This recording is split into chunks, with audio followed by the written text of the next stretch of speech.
Everybody, welcome to Stack Your Points. Thanks for watching and listening.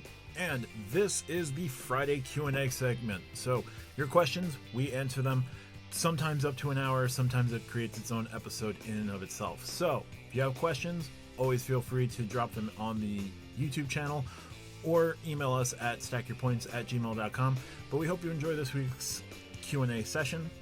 Thanks for watching and listening. Apparently, Welcome to another episode of Stack Your Points. I'm Matt from the Matt Clausen YouTube channel. That was a shock intro. We're coming at you now with shock and awe, in addition to everything else that we do here on the program. I'm joined this week, as always, by RJ from Do Take Cards. RJ, how are you? I've had a very eventful few days, but I can always count on Monday at 11 o'clock Eastern that I am going to be recording this podcast. So I always have that to look forward to. Yeah, I was supposed to be having an eventful day, and Blue decided to take some of the events off the table. It was interesting. We are also joined with Tariq from Tariq's Rewards. Tariq, how are you today? I'm good. It's Monday. I don't see RJ's usual backdrop, so I'm a little sad, but I'm still happy that she's here. And I just watched the Cleveland Cavaliers put an absolute beatdown on the Miami Heat. I forgot it was a playoff game, how bad it was. It's Monday, 10 p.m. where I am because I am in the Central Time Zone, unlike my two East Coast friends, but we're still chilling. Not an invite to drink, guys. All right, and finally, we're joined by Lonnie from the Call Me Lonnie YouTube channel. Lonnie, how are you today? I'm good. It's Monday. Period. I'm going to leave it right there. I don't got nothing quirky or quippy or nothing for you tonight. It's Monday. It's a long day, wasn't it, Lonnie? It's been a long day. It's not a long day. It's a day. It's a Monday. That is fair. It is indeed Monday. So we are going to jump into our viewer questions, and Trucker X asks, what are the most useful overlapping transfer partners? For example, Aeroplan is a transfer partner for Amex and Capital One and Chase and Star Alliance. Perhaps break it down into domestic and international travel. So, Lonnie, who would be the best? What are the most useful overlapping transfer partners for you? Oh, for me, that's not a fair question because it doesn't really have that off. Yeah, I built my system around the few that I actually picking my partners in the few that I actually use. Like Chase can go to IHG, and I already have IHG, and Chase can go to Marriott, and Bilt can go to Chase also goes to United, and Bilt goes to United and Marriott and Hilton and IHG. But in the vein of going with Aeroplan, I think Avianca has almost everyone transfers to Avianca. Almost everyone you can transfer to Singapore. We don't need to get into KLM and Flying Blue. I believe literally everyone can transfer there. As for hotels, I don't know to the extent. I might be missing one. Not for sure. I'm trying to look it up right now. But anyway, Accor seems to have the most number of transfer partners with, I want to say 3 or 4. It's 2-1 from Citi and Capital One to Accor, and Bilt and Mesa now have Accor at 1.5-1. Yeah, hold on. I got my little cheat sheet here, so sorry that I'm about to ruin it for some of my co-hosts. But Aeroplan, Chase, Amex, Capital One, Bilt, everyone but Citi. Air France, Flying Blue, all 5 of those. Avianca, everyone but Chase. British Airways, everyone but Citi. Cathay Pacific, everyone but Chase. Emirates Skywards is everyone, all 5 of those. Blue is everyone but Bilt. Singapore is also everyone but Bilt. Virgin Atlantic or Virgin is all 5 of those. So yeah, that'll be. Hopefully that answers your question on which ones have some pretty decent overlapping partners, because those are actually some pretty good partners. Virgin points you can use for absolutely everything. KLM, Flying Blue, no matter who you got. If you're flying through Europe, you're covered, period. Yeah. So that's how I would answer that. But as for me, I only stick with my partners. If you don't touch one of my partners, it doesn't make sense for me, which is why I don't have Capital One or Citi. Hopefully that's not going to ruin the next question that's coming up. Oh, good. RJ, most useful overlapping transfer partners. I know you tend to go proprietary. But in your opinion, we'll go with I think opinions now. I think if you're in a more major hub, something like an Avios is an Avios is an Avios is a thing. I added an extra one in there just for you, Matt. Those are helpful, right? They just are. For me, they're not, just because of where I fly from. So some of this is going to be subjective, right? If you're on the West Coast and you're flying Alaska a lot, then your Alaska United connection is going to be really important. If you're on the East Coast, then Alaska is not necessarily a factor. This question is trying to get some universality that I don't necessarily think is as possible as this person wants it to be. Airlines are a lot more regional than you think they are for a lot of the hacks that you think are universal. It's a lot easier to do a Hilton hack in Carlsbad, wherever, and Poughkeepsie, New York, than it is to do a hack on the East and West Coast with an airline, unless it's United, Delta, or right. Like those three generally are okay if they're in-house, right? But there's a lot of things that can go wrong. So this is just not my question. So that's about as good as I can answer this one. All right. Tariq, any additional thoughts here? Matt, your most famous quote, an Avios is an Avios is an Avios, that we got that going. Personally, since my airport doesn't really have internet, actually, the only international airlines we have are to and from Mexico. I guess for me, overlapping transfer partners, United Miles and built Southwest points now for reasons, since I have just Chase and built, and those transfer out for both my airlines. Yeah. And I guess Hyatt points just because Chase and built. I am like the most basic entry level out of the four. Holy crap. Nothing wrong with it. Keep it Nope. simple, dude. Keep Yep. it simple. Nothing wrong with it.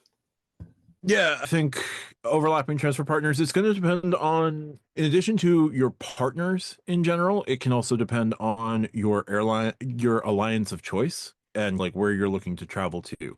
SkyTeam is going to have stronger redemptions to Asia by way of Korean Air and ANA is SkyTeam, I want to say.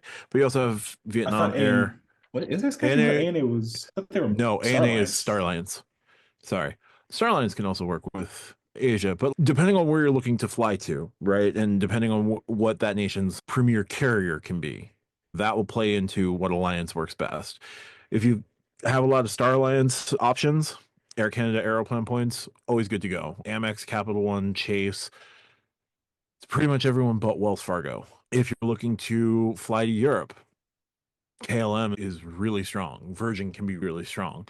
And you can use those points to book your Delta flights. You can use those points to book their direct flights. You can use those points within Europe to SkyTeam partners. One World, you've got British Airways and the Avios. You've also got, those are probably going to be your best bet because of just how easy they are to transfer with One World. And then you've got some independents. Emirates, it can be relatively strong, although Emirates is doing some weird stuff right now. Both American Express and Chase apparently are going to have their Emirates transfers shut down for about a month. And Emirates is cutting back its its Citi redemptions as well.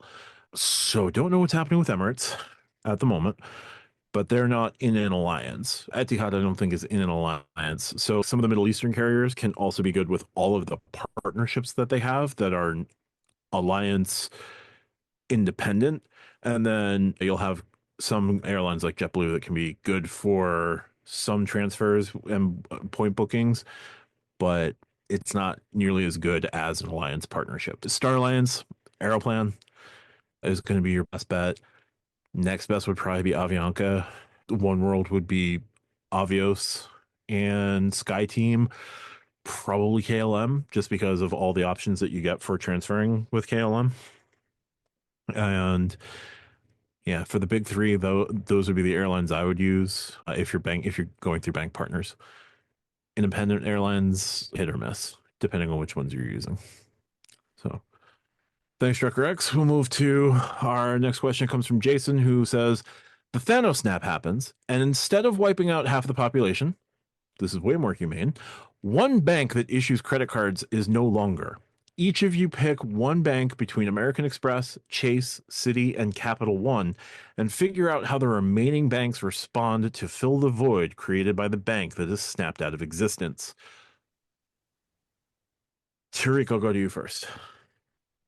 I will go ahead just for the fun of it. I'm picking Chase. And if Chase is Thanos snapped out of existence, first of all, credit card YouTube is going to have just a complete, utter apocalyptic meltdown because we won't hear anything about the Sapphire Preferred. We won't hear anything about Hyatt. They're going to cry. With that being said, the amount of built videos are going to go through the roof because of Hyatt and United and recently Southwest. So built becomes the new Chase for better and for worse because they can just capitalize on the fact that Chase is gone and their main transfer partners they share with Chase, at least the good one, at least the good domestic ones. So that one. Amex is not going to change because Amex is Amex, and Amex is like Amex and Chase are 1A, 1B. So they see that they're like, oh, okay. Here's another credit on the Amex Gold. We're raising it to 450 now. So Amex is going to be doing their thing, not really worried about it, laugh, and probably get some Chase customers. For Capital One, I feel like Capital One would probably have the best opportunity based on where they are now to jump up to maybe be one of the higher ones just because of kind of their lineup and what we've seen recently, what they've been doing. So with that, they could, up the ante on the Venture X, start offering better, maybe making the Quicksilver a 2X card instead of or I guess not a 2X card because the Venture X still exists. Up the ante on the Venture X, start buying more, potentially buying out the Sapphire lounges, making them Capital One lounges, and positioning themselves in that space to start biting at the heels of Amex. Not saying it's completely possible because Amex is Amex, but we can see that happening. Citi, I don't know. They'll announce something on Mother's Day and then they'll figure out from there.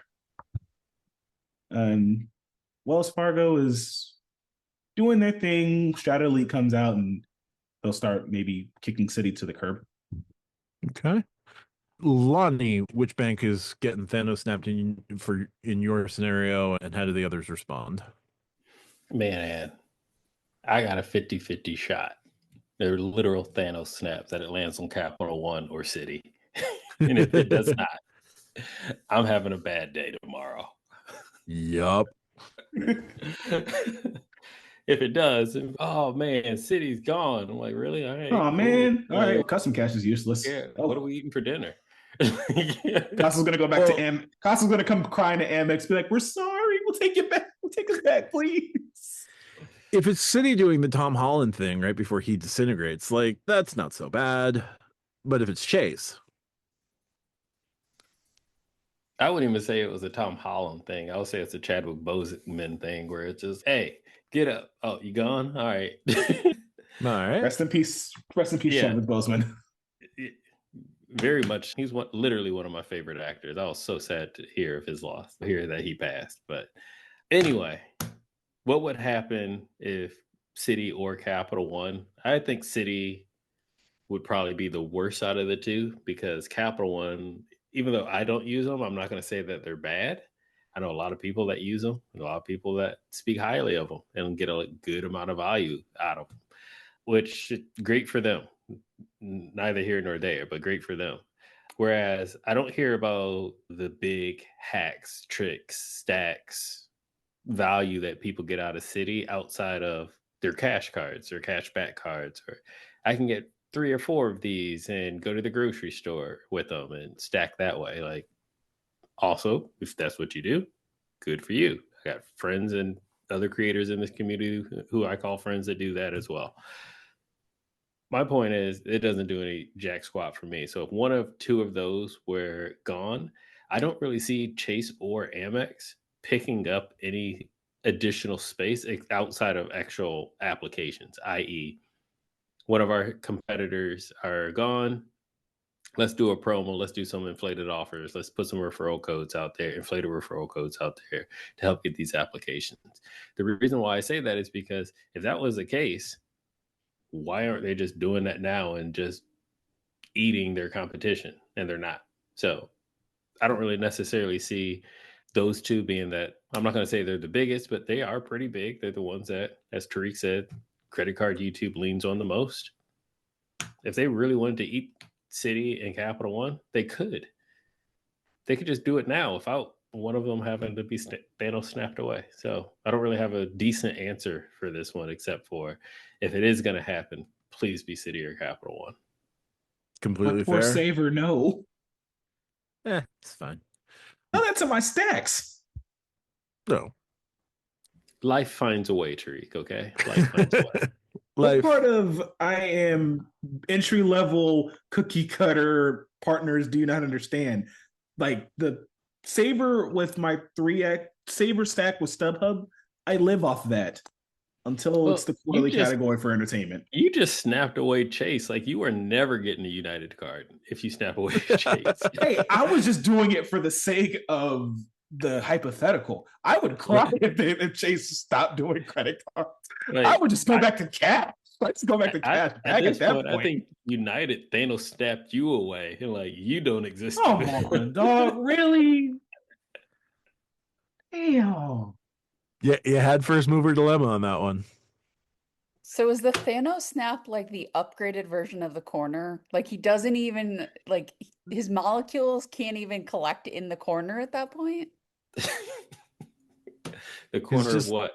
Where is the corner of the universe, RJ? Apparently where we're sending Tariq if we snap him. Yeah. That's harsh. I'm sorry, Tariq. It is what it is. I didn't put the whipped cream and the cherry on top. I didn't. That was RJ. I'm just going to go on the record and say that was RJ. You were the ice cream and the whipped cream and the chocolates. You were the entire sundae except for the cherry. I'll take that as a compliment. Can we at least make that down for the title or something? Make me at least put it into consideration. Is Matt's hoodie the cherry though? Because it's bright red. Matt at least acting like he showed some sympathy. RJ, how do you answer this question? So I would, because I find what they're doing interesting, I would like the chaos of snapping Citi out of existence because it means one of two things. Either Capital One or Wells Fargo gets AA. Because if Citi's gone, AA needs a new partner. They're not going back to Barclays. So realistically, you have Cap One with their now Discover merger, which we'll get to later. You have Wells Fargo, because they're not going to go to United. They're not going to go to Amex. No. It would be great for Wells because now they actually have a quote premier partner that now they can release the card that Matt has been thinking about for about 3 years. If they went to Capital One, that would make another card we're going to talk about later more interesting in the possible Saver X, right? So this works for either company.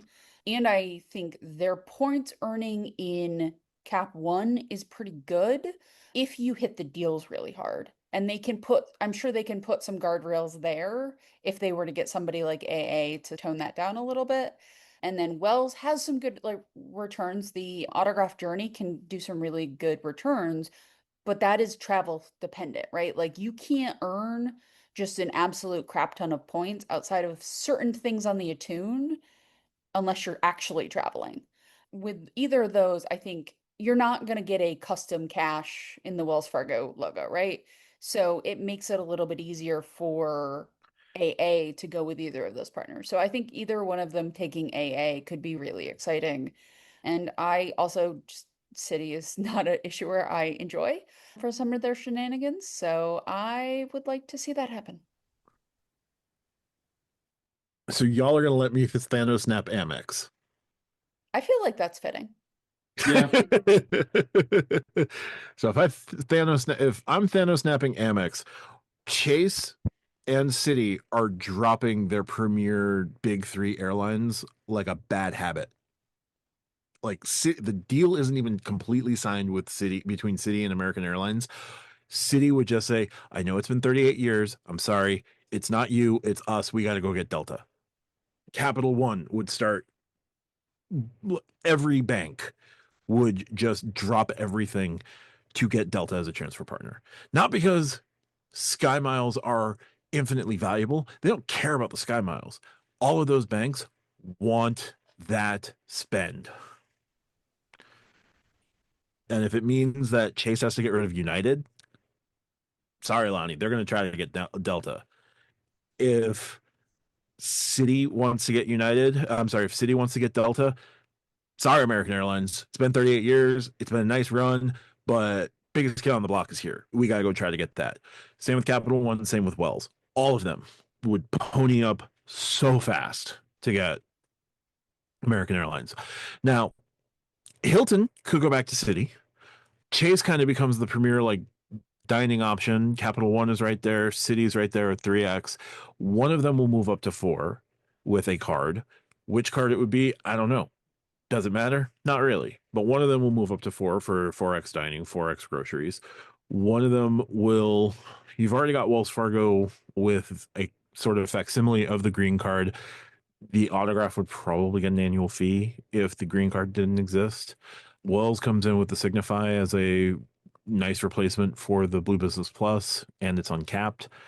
Or it can pull double duty as the Blue Business Cash. There's nothing to replace the Blue Cash Preferred. No big deal.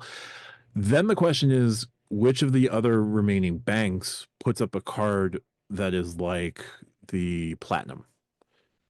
Chase would come the closest, could come the closest.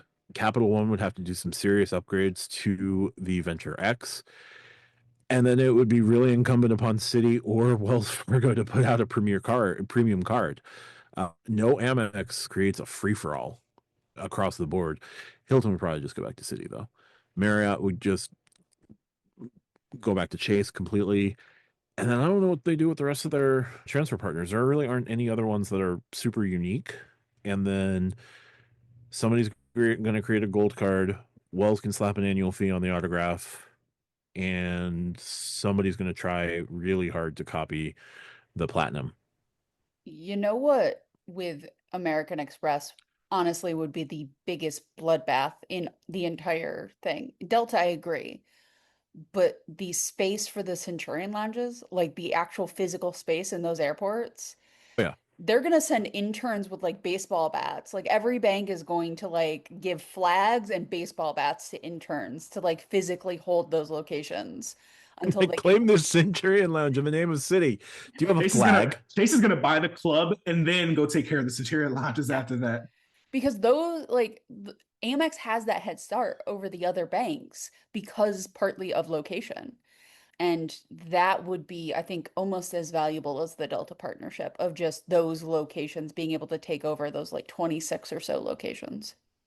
Wells interns just sneak a machete past the TSA. It's 3D printed, so it didn't set off the metal detector. Oh, ghost machete. I don't know how sharp that would be. You hit somebody hard enough with it, it doesn't matter. Sharp enough. Blunt machete's going to do a lot of damage anyway. Yep. Nope. That's fair. Ghost machete. Yeah. No. Delta would be the prize not for the Sky Miles, but for the spend through the cards. I would love to see that pure chaos because that would just be really fun. Amex being Thanos Snap would have Delta looking like LeBron in the 2010 offseason. Everybody is gonna want him. But then we have to do the ESPN special. It's Current Delta. ESPN would do the It special. is the Delta decision. You'd get Stephen A. Smith out there talking about something for an hour. It's gonna be Delta. Where are you going? What is the decision? And it's gonna be at the Sky. It's gonna be in the middle at the Sky Club at ATL because why not? Somebody save me from that. You chose it. I got left Amex to play with, so that's fair. All right, let's move on.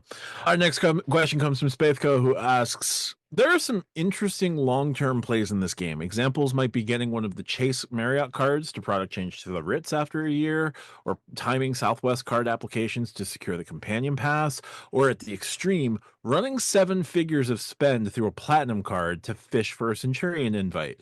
Which long-term credit card play is the most interesting to you? Lonnie, I'll start with you on this one.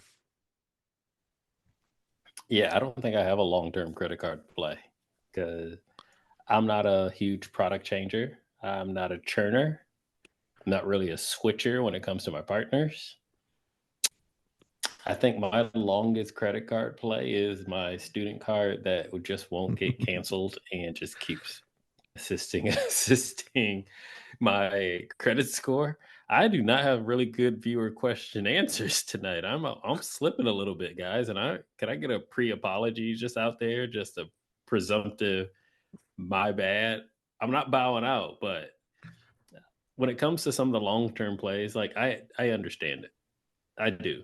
And for those that, once again, I'm not knocking if this is what you want to do. If you want to go get a Marriott card and then wait a year and then whatever else you got to do, make sure you have 10K in credit cards or credit on there. Limit, Yeah, as a credit limit. Go do it. I got a CSR. Yes, it costs more, but you know what? It also doesn't have all the hassle of I have to call in to use my $300 travel credit. I just don't see the point in going through all that work, especially with a card that you don't originally want and you have to sit on it for a year. Just product change it to another one. I've had this conversation about literally about my CSR before as well, because I'm pushing now almost 8 years with it. I've never downgraded it. I've never product changed it. Yes, could I have, even most recently, could I have changed it to a Freedom card and then signed up, it reapplied for the preferred and got 100K and then product changed that back up to a CSR? Yeah, probably. But I use my CSR. And RJ will appreciate the next line out of my mouth. I use it as it's intended, where I don't want to lose access to my travel portal and my 1.5. And I don't want to lose. Yes, I know I have another Freedom card where I can get 3X on dining, but don't really have another one I can get 3X on travel. I don't have an Amex Green.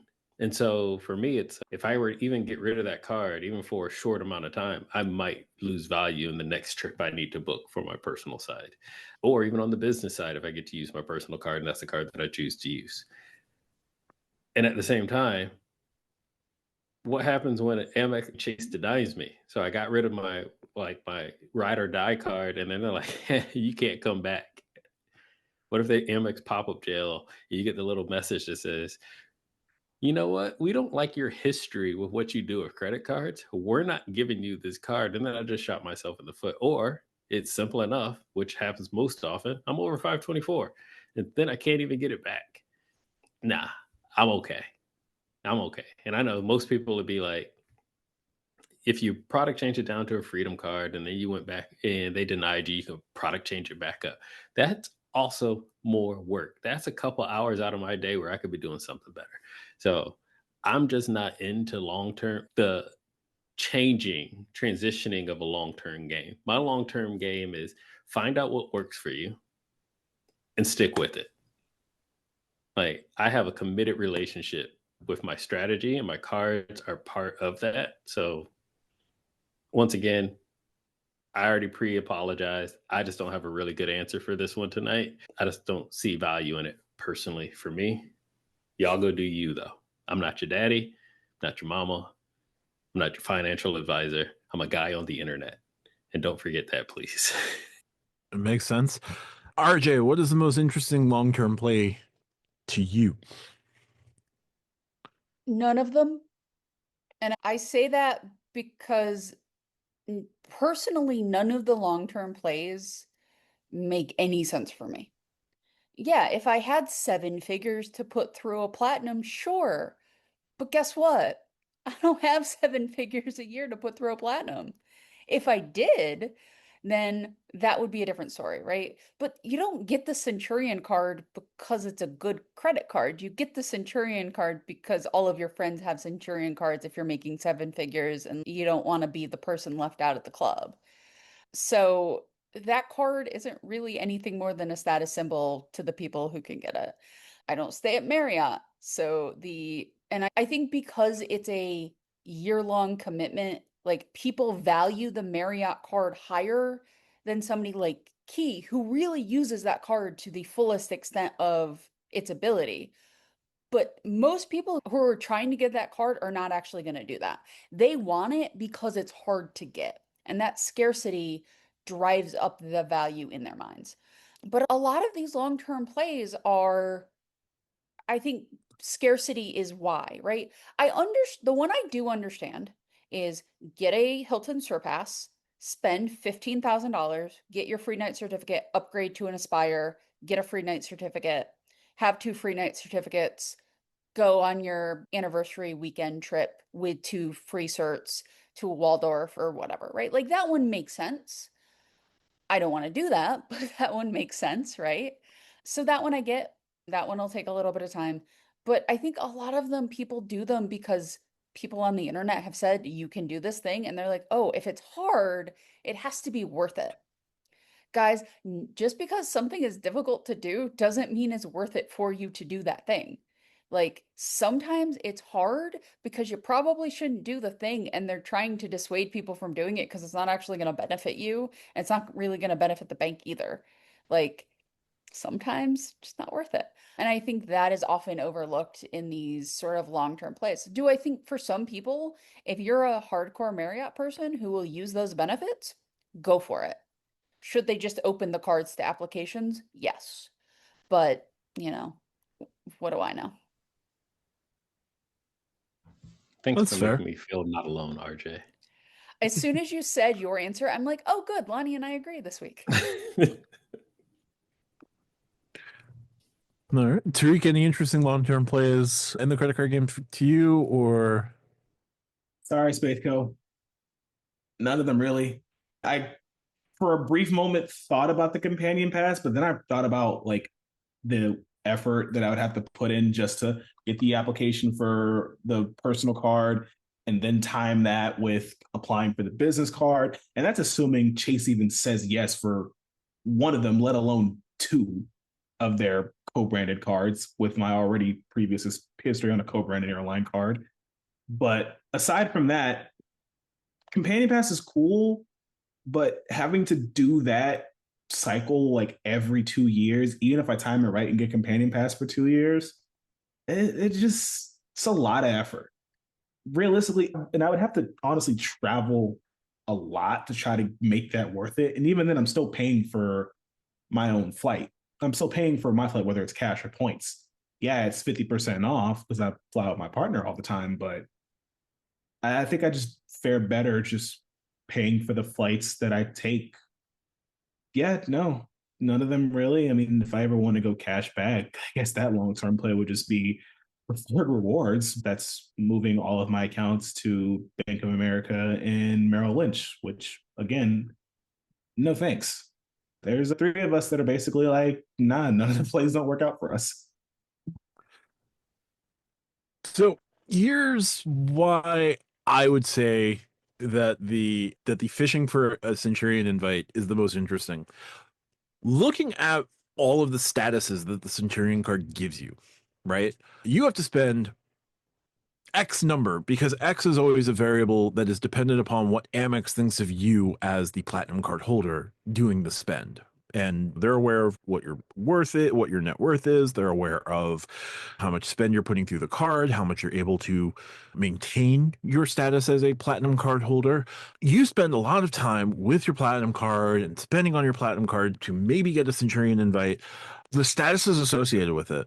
The spend that you put on your platinum card, you could have put toward the individual partners and gotten all of the major statuses that you're going to get with the platinum card far quicker than you'll ever get, far quicker than getting a Centurion card invite. Things like IHG Platinum Elite. Just get a $99 card that has IHG Platinum. Hilton Honors Diamond. 550. You can buy that for 550 a year. Melia Rewards Gold, I don't know anything about. Marriott Bonvoy Gold.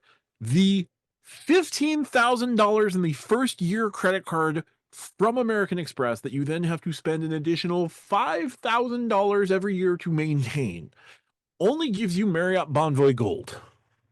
Is that really worth it to you? Because you could have put $23,000 and like basically lived at a JW Marriott and gotten ambassador, and you could probably have spent 450 nights over the course of a year and a half and secured at least part of lifetime gold. So are you really going to do all of this spend to get Bonvoy Gold for $5,000 a year? You You can do get Bonvoy plenty. Gold for $250 a year. Exact 125 Assuming the person wants to do a business card. if you're going to be putting 7 figures through your platinum card. I'm pretty sure you got a business or a business. If the platinum card is the coupon book of travel, the Centurion is like the golf club of travel. Like people join golf clubs not because they like to golf, but because No. they can go to dinner there and they can network there and they can show off their status there. I live in an area that has $30,000 a year memberships to golf courses for very wealthy people who do very things like I got to spend $15,000. Let me just bring all of my family together and we'll rent out like a room and have an unlimited bar and food and stuff because I got to hit my minimum spend on my club for the year. But that's what the Centurion is. Like it's not about what it offers. It's the fact that you have it. It's the Yeah. same thing with some golf club memberships. You have it. That is the important part. And look, if I had the money, would I absolutely try to get a Centurion?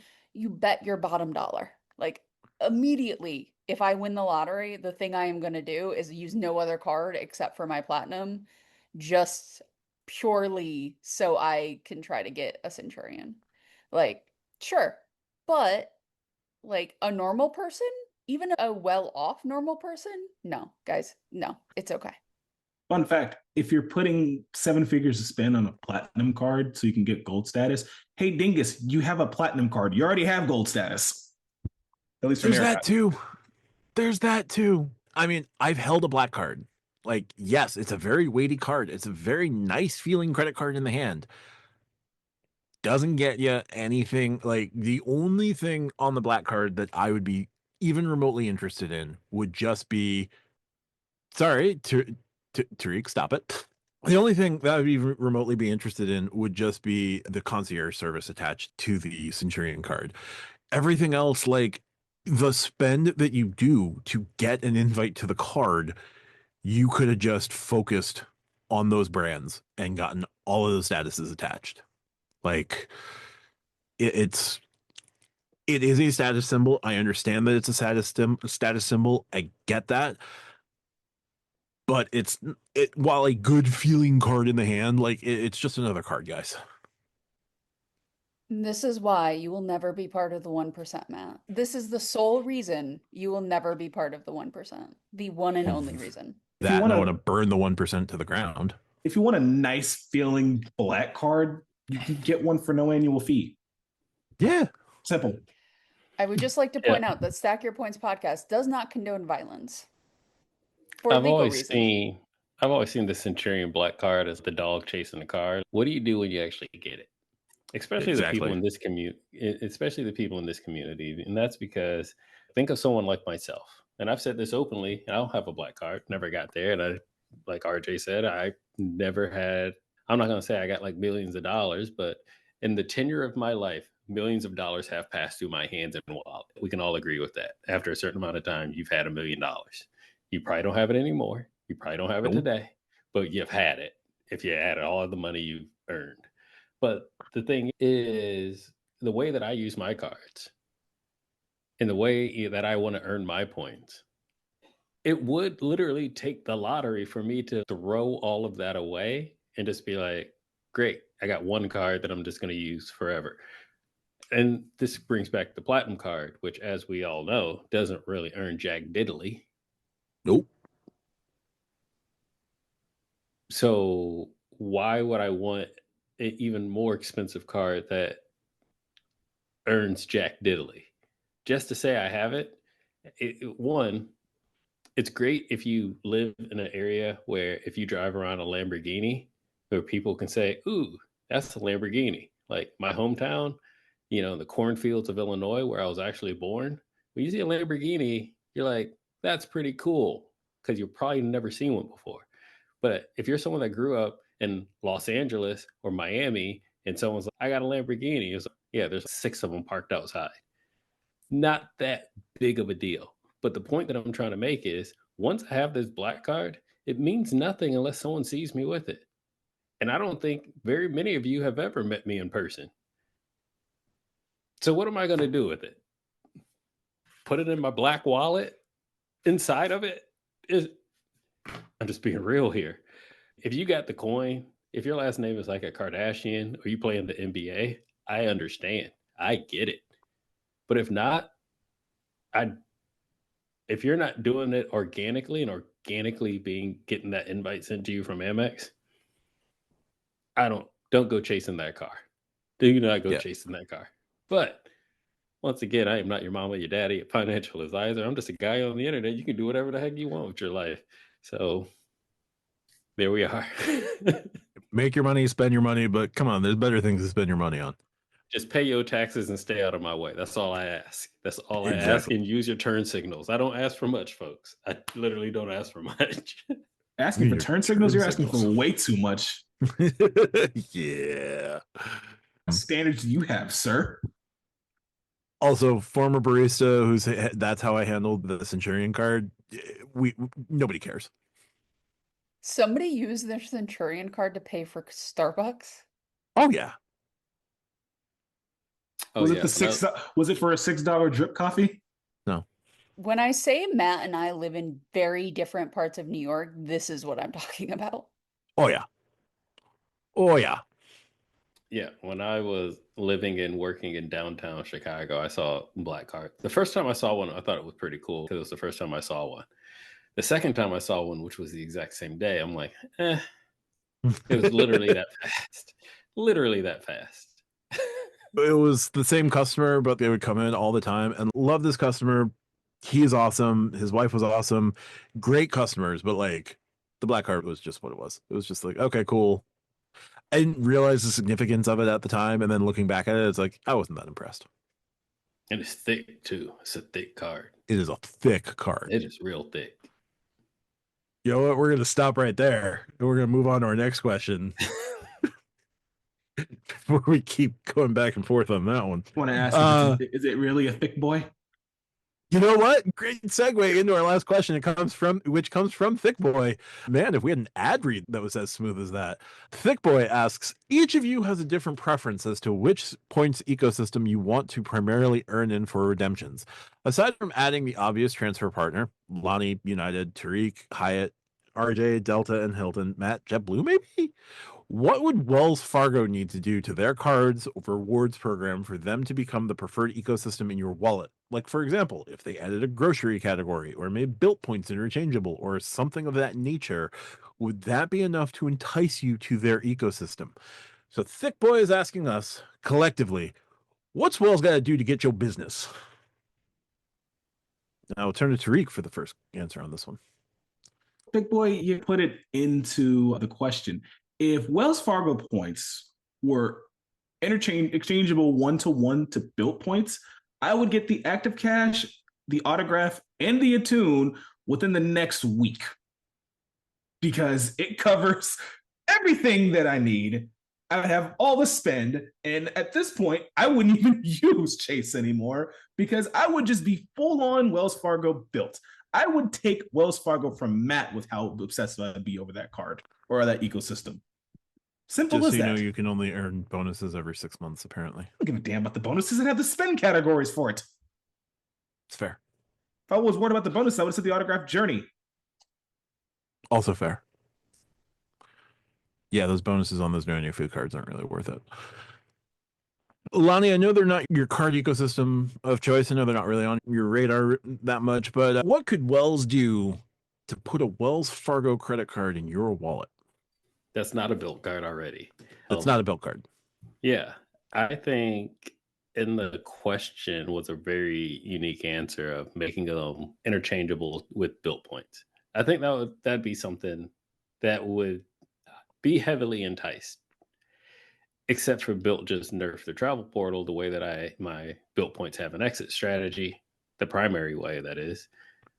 So in the world that I live in, they just killed that. So it's not really going to work. But I really do think if you were able to turn your Wills points into built points would be very enticing for many people.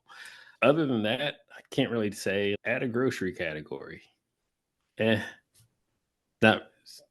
I tried one. I gave a pre apology, man. I don't really have like great answers for these your questions tonight, but I don't think adding bonus categories in any type of way is really going to help move the needle, especially for me to make me look one way or the other. Even if you were to add a transfer partner, one transfer partner that I use, one of my desired transfer partners, and the reason why is because it's too late in the game. I don't need another card to give me transfer partners to the partners that I already use, my hotel partners, United, etc. I already have my United card. I have my Chase and I have Built that already do that for me. Now, as I mentioned, yeah, if you could transfer them to Built points and then your Built points, I can transfer them to United. Sure, is this some extra work? Whatever, but that would work. But I don't need that personally, me personally. So I don't think Wells can win me over. That's fair. RJ, is there anything Wells could do to entice you to come back in onto the wagon that you were briefly considering? Lower your standards? I don't know. Like Amex will give me a card when I ask for it nicely. I don't know. Like Wells didn't want to give me a card a year ago when I applied. I don't lower your standards. Stop doing hard pulls. That is one of the problems with Wells, right? Like they are very adverse to people who have a lot on their report. Not necessarily a lot of debt, but inquiries and new cards and stuff like that. Amex is like, you pay your bills, you're good with us. And I think that for me, because I will go out and be like, I want to get the Hilton business card. I now have the Hilton business card, right? Just because I was in a new place, so I tried the application again and it worked. So to me, the fact that Wells is so buttoned up makes it difficult with how I just operate to go with them. So that is a choice they're making because they're not American Express, right? They're not nearly the size of American Express. They don't have the cachet, they don't have the partners. It's hard because all of us to some degree, Matt the least, probably me and Lonnie the most, like the transfer partners are important to how we operate in a way that you can't just say other than the transfer partners unless you do something like double the value. Everything is 2 cents per point in the portal. If you make everything 2 cents per point in the portal, then yeah, I will start using a portal, right? Because that becomes really hard even for me to say no to. But they can never do that. Like 1.5 on a $550 annual fee card is about as high as you can go. So they would have to do $1,000 card to get to 2 cents per point. And that's not happening.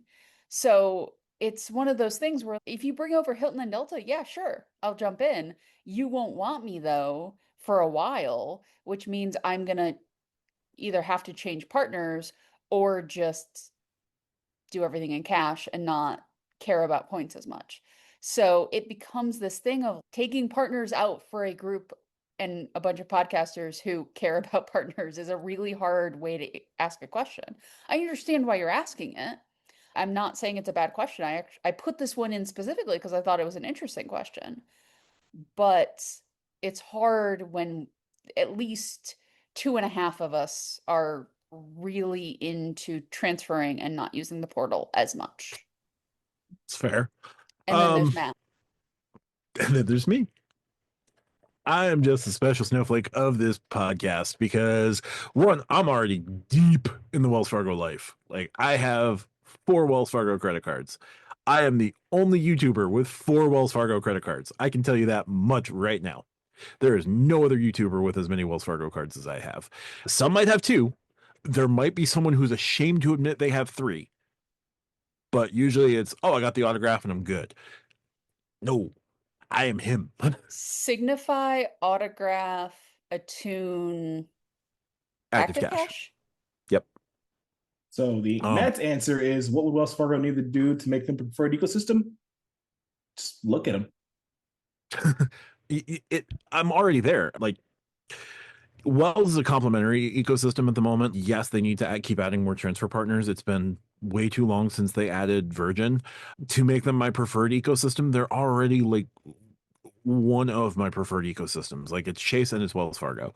My Chase points I can use more easily than my Wells Fargo points, but I'm still building a Wells Fargo stash because I spend way too much time at gas stations. I need a good gas station card. The autograph is a great gas station card. So more transfer partners, yes. You want Wells Fargo to become a more interesting and more talked about card across the credit card YouTube ecosphere, the credit card YouTube hemisphere, sphere, whatever. You want them to be more talked about. They just need to clone the US Bank Altitude Reserve. A US Bank Altitude Reserve card that has access to transfer partners can pool all of the other Wells Fargo points into it, and they get one or two more interesting transfer partners, whoever those may be, whether it be Hilton or Marriott or IHG, or they start getting like exclusive airlines to themselves. That would be the way to pull them in. They don't even need to exchange out at 1.5. Like, a card that earns 3%, a true 3% on mobile wallet would be enough, because then you can use your other card. You can use like your Attune and your Autograph Beyond for pretty much everything. And then in the case that mobile wallet isn't available, you've got the active cash at 2%. Like, you can always guarantee yourself 2%, but you're more often than not going to get 3%. Now, turning the 3% into 4.5% would be great. I don't know what their plans are going to be for a potential portal. I don't know for potential portal redemptions. I don't know if they're going to try to institute something like real-time rewards. But the if they cloned the US Bank Altitude Reserve, that would set the fire underneath credit card YouTube to suddenly make Wells Fargo like the it ecosystem. They may not even necessarily need transfer partners if they've got real-time redemptions at 1.5, because then everything gets multiplied by 1.5. The active cash is an effective 3% card. The autograph is an effective 4.5% travel, transit, dining, cell phones, streaming, all that other jazz. The 4% card would become a 6% card. That would be insane across the board. So make the autograph beyond the altitude reserve and give it real-time redemptions, and you are set. I've got nods from all three of my co-hosts. This has never happened before. I feel good about myself now. Who else but Quagmire? This question was literally made for you. It's Clausen. That's Wells Fargo. I think we have a title, RJ. Oh, Matt gets to edit this episode. Oh, Yep, it's definitely the title. nah, we'll see. So that'll do it for questions here. Thick boy, yeah, Wells Fargo bringing mobile wallet, and Wells Fargo just copying the altitude reserve, because US Bank has done it twice. Like, they can't really get away with doing it a third time. If Wells did it though, all the chaos. I'm here for it. All right, that's going to do it for this episode of Stack Your Points. As always, you'll see us on Wednesdays and Fridays on YouTube. Check us out on Saturdays for the full episode. We do lives on Thursdays now at 8:30 p.m. on Thursday. If you want to drop us a comment, please drop us a comment, like, subscribe. If you want to drop us a question, I ask that you do that on the Friday show, just so that RJ and I can stay sane. If you want to join the Stack Your Points Discord, link is always in the description. You can also ask questions in the Stack Your Points Discord. You can email questions to stackyourpoints@gmail.com. Lonnie, if folks want to find you on the vast expenses of the internet, where's the best place to do that? I'm over in my little corner of the internet called Call Me Lonnie. It's a YouTube channel, y'all. I don't know if you knew that, but it is all one word. Lonnie is spelled Lani. And if I'm not there, you can find me on the Stack Your Points Discord.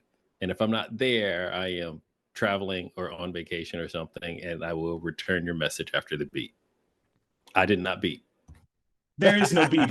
That's the joke. There is no beep.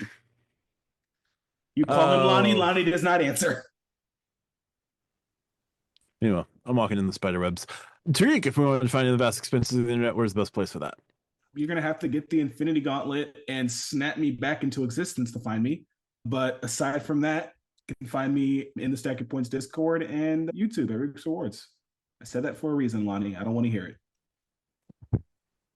If I gotta like Hulk, build like an Iron Man Hulk costume thing, that would be weird.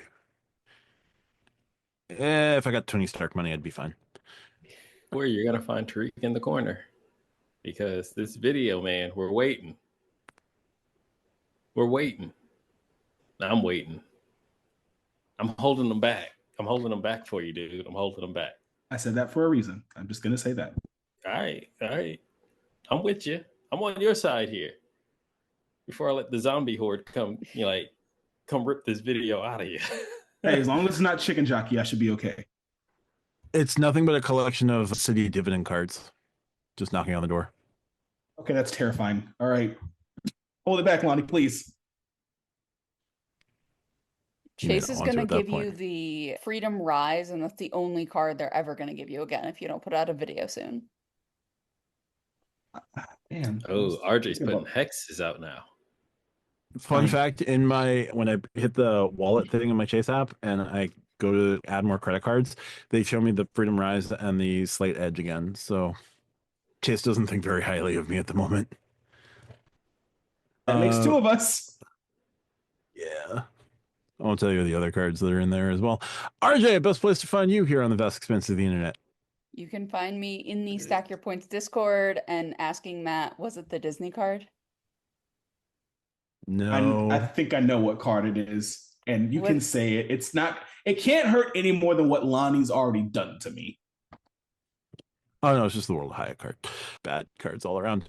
All right. Thanks, everyone, for watching. Thank you for your continued support. We look forward to you guys joining us on the Stack Your Points Discord, joining us on Stack Your Points Live, Stack Your Live. We look forward to seeing you next week. Bye for now.